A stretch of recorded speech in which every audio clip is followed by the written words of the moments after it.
கிருஷ்ணகிரி அருகே உள்ள காவேரிப்பட்டினம் பகுதியில் மக்களின் அடிப்படை வசதிகள் குறித்து காங்கிரஸ் நாடாளுமன்ற உறுப்பினர் டாக்டர் செல்லக்குமார் நேரில் சென்று மக்களிடமிருந்து கோரிக்கை மனுக்களை பெற்றுக்கொண்டு காங்கிரஸ் ஆட்சி அமைந்தவுடன் அனைத்து தாய்மார்களுக்கும் தடையின்றி 100 நாள் வேலை வழங்கிட உரிய நடவடிக்கை எடுக்கப்படும் என உறுதியளித்தார்.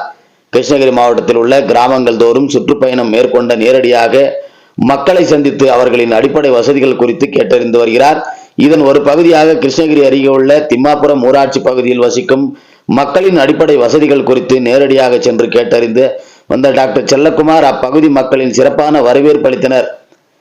பின்னர் திம்மாபுரம் ஊராட்சிக்குட்பட்ட பல்வேறு கிராமங்களுக்கு சென்று டாக்டர் செல்லக்குமார் அப்பகுதி மக்களின் அடிப்படை வசதிகள் கேட்டறிந்தார். அப்போது முறையாக 100 நாள் வேலை வழங்க வேண்டும், பழைய பாழடைந்த நிலையில் உள்ள குடியிருப்பு வீடுகளை இடித்துவிட்டு புதிய தொகுப்பு வீடுகள் கட்ட வேண்டும், போர்க்கால அடிப்படையில் அனைத்து வீடுகளுக்கும் குடிநீர் இணைப்பு வழங்க வேண்டும், கழிவுநீர் கால்வாய் தூர்வாரப்பட வேண்டும் உள்ளிட்ட பல்வேறு அடிப்படை வசதிகள் வேண்டி கோரிக்கை மனுக்களை கொடுத்தனர். அப்போது இப்பகுதி மக்களின் அடிப்படை வசதிகள் செய்திட சம்பந்தப்பட்ட துறை வாரியாக உரிய நடவடிக்கை எடுக்கப்படும். குறிப்பாக மத்தியில் காங்கிரஸ் ஆட்சி அமைந்தவுடன் மகாத்மா காந்தி தேசிய ஊரக வேலை உறுதி திட்டத்தின் கீழ் தடையின்றி அனைத்து தாய்மார்களுக்கும் 100 நாள் வேலை தடையின்றி வழங்கப்படும் என்று உறுதியளித்தார்.